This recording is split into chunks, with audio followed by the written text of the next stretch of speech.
আপোনালোকৰ যিটো সহায় আজি যিটো আমি অনুভৱ কৰিলোঁ এইটো আগন্তুক দিনলৈ আমাক দৰকাৰ হ'ব বাইদেউ সেইটো কাৰণে এটাই ৰিকুৱেষ্ট যে আমি যদি আমাক কেতিয়াবা দৰকাৰ হয় আমি আপোনালোকক জনাওঁ আৰু আপোনালোকে আহি পেলাই আমাক সহায় কৰিব লাগিব কাৰণ মই খুব ধুনীয়া এটা এক্সপিৰিয়েঞ্চ পাইছোঁ সন্ত ৰামপালজীৰ যিটো মহাৰাজজীৰ যিটো প্ৰগ্ৰাম বা যিটো ৱে অফ লিভিং তাৰ পৰা মই বহুতখিনি ভাল পাইছোঁ আৰু এজ এ কাউন্সিলাৰ মই এইটোৱে ক'ম যে আগন্তুক দিনলৈ আমাৰ দৰকাৰ হ'ব সেইখিনি বস্তু আমি খালি বুজাওঁ শব্দত দিয়ে বুজাই আছোঁ ন আজি আপোনালোকে ভালকৈ দেখালে বস্তুখিনি ভিজুৱেলি তো সেইখিনি তাহাঁতিও বস্তুখিনি আৰু ক্লিয়াৰ হ'ল কাৰণ বস্তুটো বেয়া বস্তুটো খাই থাকিলে বা ছাবষ্টেঞ্চটো ইউজ কৰি থাকিলে কি হৈ যাব পাৰে লাইফটো ইমান অশান্তি সৃষ্টি হৈ যায় ঘৰত হওক পৰিয়ালত হওক ফেমিলিত হওক ৰিলেশ্যনছবোৰত হওক তো সেই বস্তুটো যে তেওঁলোকে সাক্ষাৎ চকুৰে দেখিলে এজ এ ভিডিঅ' থ্ৰু দি এইটো বহুত ভাল হ'ল তেওঁলোকৰ কাৰণে তেওঁলোক বুজি পাব আৰু ভালকৈ ভালে লাগিলে আপোনালোকে যি দেখালে এটা ধুনীয়া পদক্ষেপ আপোনালোকে হাতত লৈছে কাৰণ কলিযুগত মানুহে হিংসা এইবোৰ মাৰপিট এইবিলাকতে লাগি আছে সত্যযুগ আকৌ কথা এটা উপলব্ধি কৰিলে মানে বহুত ভাল লাগিলে এইটো শুনি পানি কাৰণ আমি যাতে তেনেকুৱা বিচাৰোঁ সমাজখন তেনেকুৱাই হওক কাৰণ মদ ভাং নিচাই সকলো নহয় মানে তাৰ লগতে সমাজৰ মানুহবিলাকৰ যিটো মানৱীয়তা আছে ন সেইবিলাক যাতে ভাল হওক নিচাই মানুহক ভিতৰৰ পৰা ধ্বংস কৰে আৰু নিচামুক্তিয়ে নতুন জীৱন দিয়ে যিজনে জীৱনৰ আচল মধুৰতাখিনিৰ সোৱাদ ল'ব বিচাৰে তেওঁ নিচাৰ তিতা সোৱাদৰ পৰা দূৰত থকাটো নিতান্তই প্ৰয়োজনীয় নিচা মুক্তিয়ে কেৱল এটা অভ্যাসেই দূৰ নকৰে নিজৰ জীৱন তথা এটা পৰিয়ালকো বচায় নমস্কাৰ দৰ্শকসকল এছএ নিউজ অসমৰ তৰফৰ পৰা মই দীপাঞ্জলি ৰাখি আপোনালোক সকলোকে পুনৰবাৰ স্বাগতম জনাইছোঁ প্ৰিয় দৰ্শক মই বৰ্তমান উপস্থিত আছোঁ গোলাঘাট জিলাৰ বৰপথাৰৰ নিচামুক্তি কেন্দ্ৰত আজি ইয়াত বিশ্ব তত্ত্বদৰ্শী সন্ত ৰামপাল মহাৰাজৰ সৎসংগ প্ৰজেক্টৰ দ্বাৰা দেখুওৱা হ'ব গতিকে আমাক ইয়ালৈ নিমন্ত্ৰণ জনাইছে গতিকে সেই অনুষ্ঠান আপোনালোকক দেখুৱাবৰ কাৰণে ইয়ালৈ আহিছোঁ আৰু এই নিচামুক্তি কেন্দ্ৰৰ বিষয়েও কিছু কথা আপোনালোকক জনাম গতিকে বলক আমি এতিয়া ভিতৰলৈ সোমাই যাওঁ दिखाएंगे कि उन्होंने क्या क्या अद्भुत चमत्कार किए और कैसे वह सिर्फ एक साधारण संत तक सीमित नहीं थे दर्शकों यह संसार सदियों से चमत्कारों को परमात्मा की पहचान मानता आया है जैसे श्री कृष्ण जी को भगवान इसलिए भी माना गया क्योंकि उन्होंने मोरध्वज के पुत्र ताम्रध्वज को जीवित किया था उसी प्रकार कबीर परमेश्वर जी ने भी इस धरती पर अपने चमत्कारों द्वारा यह सिद्ध किया कि वे ही पूर्ण परमात्मा हैं। एक ऐसा ही अद्वितीय चमत्कार कबीर परमेश्वर जी ने सेऊ सम्मन और नेकी नामक परिवार पर किया जो हम आपको इस वीडियो के माध्यम से दिखाते हैं।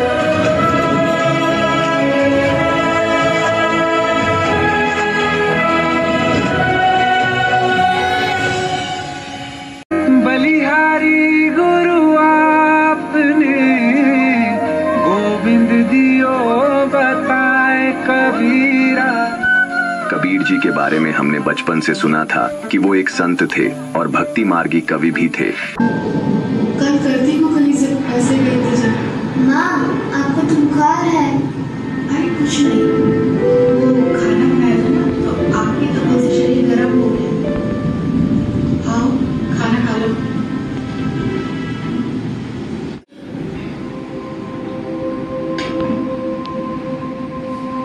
और हाँ पढ़ाई छोड़ने के बारे में सोचना ही मत समझी वरना जिंदगी नर्क से बदतर हो जाएगी करती हूँ तेरे पापा से बात देख रहा है ना मुझे अगर उस जमाने पे पढ़ाई पे ध्यान दिया होगा আজি এই নিচামুক্তি কেন্দ্ৰত বিশ্ব তত্ত্বদৰ্শী সন্ত ৰামপাল মহাৰাজৰ অতুলনীয় সৎসংগ প্ৰজেক্টৰ মাধ্যমত দেখুৱাৰ লগতে সন্ত ৰামপাল মহাৰাজৰ দ্বাৰা লিখিত 40খন জীৱনৰ সুগম পথ গ্ৰন্থ তেখেতসকলক বিনামূলীয়াকৈ প্ৰদান কৰা হয় যাতে পুথিখন পঢ়ি তেখেতলোকেও নিজৰ জীৱনটো সুগম কৰিব পাৰে 1924 চনৰ 23 মে তাৰিখে প্ৰতিষ্ঠা হোৱা গোলাঘাট জিলাৰ বৰপথাৰত অৱস্থিত এই সজাগ নামৰ নিচামুক্তি কেন্দ্ৰত প্ৰায় 40 জন ব্যক্তি জড়িত হৈ আছে বুলি আমি কৰ্মকৰ্তাসকলৰ পৰা জানিব পাৰিছো তাৰ ভিতৰৰে 20 জন পেচেণ্ট সম্পূৰ্ণ নিয়মানুৱৰ্তিতা আৰু সময়ানুৱৰ্তিতা মানি চলা এই নিচামুক্তি কেন্দ্ৰত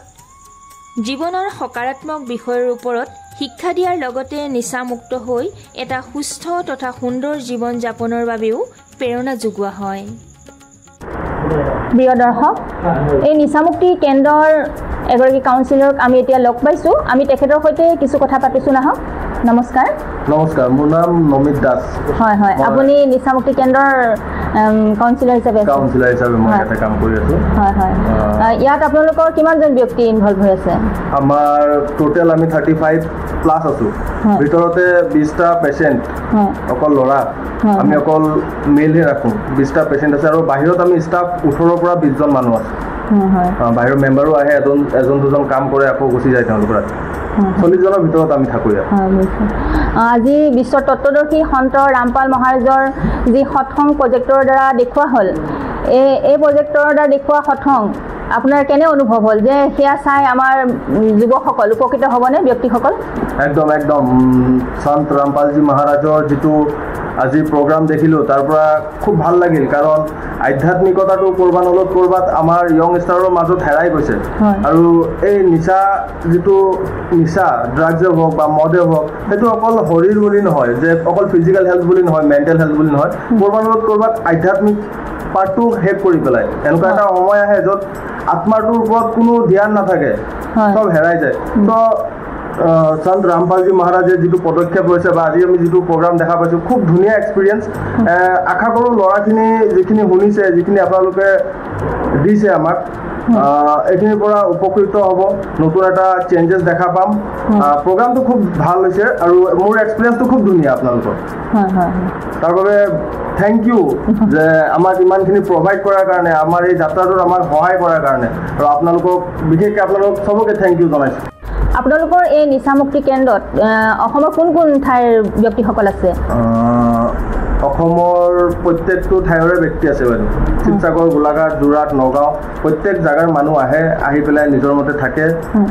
থাকি পেলাই যেতিয়া অনুভৱ কৰে যে নহয় মই এতিয়া সুস্থ হৈছোঁ, থাকিব পৰা হৈছোঁ, তেওঁলোকে ডিscharge লৈ যায়। আৰু বহুত এনেকুৱা আছে, আমি পেৰেণ্টছে আমাক ফোন কৰে যে ল'ৰাজন আহিব নিবিচাৰে। কি হয়, আসক্তিত যেতিয়া থাকে তেতিয়া ল'ৰাজন আহিব নিবিচাৰে। ত' যেতিয়া আহিব নিবিচাৰে তেতিয়া ফেমিলি মেম্বাৰ্ছে আমাক ফোন কৰে। আমি কি কৰোঁ, নিজে আমাৰ এটা টিম আছে, আমি 24/7 আমি ছাৰ্ভিচতে থাকোঁ। আপুনি ৰাতি যেইটা বজাতো ফোন কৰে আমাক পাব।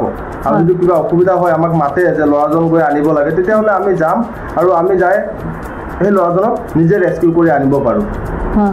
ইয়াত কেনেধৰণে কি ক্লাছ কৰা হয় নে কিবা দৰৱ পাতি দিয়া হয় নে নিচা এৰুৱাবৰ কাৰণে কেনেধৰণে কি হেৰি কৰে? একদম বাইদেউ, এই নিচা পৰা এৰুৱাৰ যিটো যাত্ৰা, যিটো প্ৰচেছ, তাতে প্ৰথম পাৰ্টটো হ'ল আমাৰ ডিটক্সিফিকেশ্যন আহে।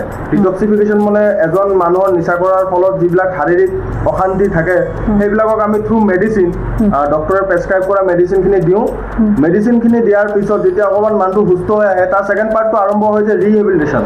2 নম্বৰ পাৰ্ট। ৰিহেবিলিটেশ্যনত অহাৰ পিছত তাৰ মানসিক অৱস্থাখিনি চোৱা হয়, তাৰ চিন্তাধাৰাখিনি চোৱা হয়, ব্যৱহাৰখিনি চোৱা হয়। সেইখিনি চোৱাৰ পিছত তাৰপিছত আমাৰ আহে 3 নম্বৰ পাৰ্টটো, যিটো হ'ল প্ৰিভেনশ্যন।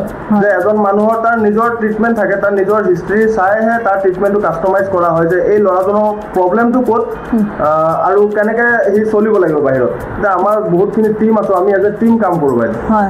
আমাৰ কাউন্সিলাৰ আছে, আমাৰ চাইক'লজিষ্ট আছে, থেৰাপিষ্ট আছে, হয় না? গোটেইখিনি মানুহে গৈ পেলাই এজন পেচেণ্টৰ সেই ট্ৰিটমেণ্টটো কাষ্টমাইজ কৰে আৰু তাৰ সেনেকৈ প্লেনটো বনাই দিয়ে যে তই বাহিৰত এনেকৈ চলিব লাগে। আৰু আমাৰ আজি এনেকৈ চলি আমি যদি 100টা ল'ৰাৰ লগত কাম কৰিছোঁ, তাৰ মাজত 80টাই ভালেই আছে। ইয়াৰ ফলপ্ৰসূ ৰিজাল্ট পাইছে আপোনালোকে? ৰিজাল্ট পাইছোঁ বাইদেউ, ৰিজাল্ট পাইছোঁ। আৰু আপোনালোকৰ যিটো সহায় আজি যিটো আমি অনুভৱ কৰিলোঁ, এইটো আগন্তুক দিনলৈ আমাক দৰকাৰ হ'ব বাইদেউ। সেইটো কাৰণে এটাই ৰিকুৱেষ্ট যে আমি যদি আমাৰ কেতিয়াবা দৰকাৰ হয়, আমি আপোনালোকক জনাম আৰু আপোনালোকে আহি পেলাই আমাক সহায় কৰিব লাগিব। কাৰণ মই খুব ধুনীয়া এটা এক্সপিৰিয়েঞ্চ পাইছোঁ সন্ত ৰামপালজীৰ যিটো মহাৰাজীৰ যিটো প্ৰগ্ৰাম বা যিটো ৱে অফ লিভিং, তাৰ পৰা মই বহুতখিনি ভাল পাইছোঁ। আৰু এজ এ কাউন্সিলাৰ মই এইটোৱে ক'ম যে আগন্তুক দিনলৈ আমাৰ দৰকাৰ হ'ব সেইখিনি বস্তু। হয়, বহুত বহুত ধন্যবাদ। Thank you. প্ৰিয় দৰ্শক, এই নিচামুক্তি কেন্দ্ৰৰ 2জন ছাৰ্ভিচ প্ৰভাইডাৰক আমি লগ পাইছোঁ। তেখেতসকলৰ সৈতে কিছু কথা পাতোঁ। আহক। নমস্কাৰ। নমস্কাৰ। আপুনি ক'ৰ পৰা, মানে আপোনাৰ ঘৰ ইয়াতে নে বেলেগ? মোৰ আপোনাৰ গোলাঘাট ডিষ্ট্ৰিক্টৰে, মই গোলাঘাট আপোনাৰ টাউনৰ। হয়, এই নিচামুক্তি কেন্দ্ৰত আপুনি কি দায়িত্বত আছে? বৰ্তমান মই ছাৰ্ভিচ প্ৰভাইডাৰ হিচাপে আছোঁ। হয়। তো যোনখিনি পেচেণ্ট আছে তাহাঁতৰ চোৱা চিতা, দৰৱ পাতি, তাহাঁতৰ খোৱা বোৱাৰ পৰা সেইবোৰ আমি চাই থাকোঁ। হয় নেকি? ক্লাছ লোৱা এইবোৰ। হয়। আজি এই বিশ্ব তত্ত্বদৰ্শী সন্ত ৰামপাল মহাৰাজৰ যি সৎসংগ আপোনালোকে প্ৰজেক্টৰ মাধ্যমত দেখিলে, সেইখিনি চাই আপোনালোকৰ কেনে অনুভৱ হ'ল? বস্তুখিনি চাই অনুভৱটোতো ভালেই হৈছে দেই। মানে কথাটো কি হ'ল সেইখিনি আমি বুজাই থাকোঁ আজি যোনখিনি আপোনালোকে অলৰেডি প্ৰজেক্টৰ দেখালে সেইখিনি আমি অলৰেডি বস্তুখিনি বুজাই আহিছোঁ যোনটো আমাৰ ক্লাছ হয় যোনটো প্ৰগ্ৰেমে বুজাইছে সেইবোৰ বস্তুখিনি বহুত মিলে তো বস্তুবোৰ আমি খালি বুজাওঁ শব্দৰ থ্ৰুদিয়ে বুজাই আছোঁ ন আজি আপোনালোকে ভালকৈ দেখালে বস্তুখিনি ভিজুৱেলি তো সেইখিনি তাহাঁতিও বস্তুখিনি আৰু ক্লিয়াৰ হ'ল কাৰণ বস্তুটো বেয়া বস্তুটো খাই থাকিলে বা ছাবষ্টেঞ্চটো ইউজ কৰি থাকিলে কি হৈ যাব পাৰে লাইফটো ইমান অশান্তি সৃষ্টি হৈ যায় ঘৰত হওক পৰিয়ালত হওক ফেমিলিত হওক ৰিলেশ্যনছবোৰত হওক তো সেই বস্তুটো যে তেওঁলোকে সাক্ষাৎ চকুৰে দেখিলে এজ এ ভিডিঅ'ৰ থ্ৰু দি এইটো বহুত ভাল হ'ল তেওঁলোকৰ কাৰণে তেওঁলোক বুজি পাব আৰু ভালকৈ হয় হয় বহুত বহুত ধন্যবাদ নমস্কাৰ হয় নমস্কাৰ আপোনাৰ ঘৰ ইয়াতে নে মোৰ ঘৰ ইয়াৰ ওচৰতে সৰুপথাৰ বুলি কয় হয় হয় আপুনি কেনে দায়িত্বত আছে নিচামুক্তি কেন্দ্ৰৰ মই এই ছাৰ্ভিচ প্ৰভাইডাৰ হিচাপে আছোঁ এজন হয় হয় আজি যি প্ৰজেক্টৰ মাধ্যমত এই সৎসংগ আপোনালোকক দেখুওৱা হ'ল সেই বিষয়ে আপুনি কি ক'ব ভালে লাগিলে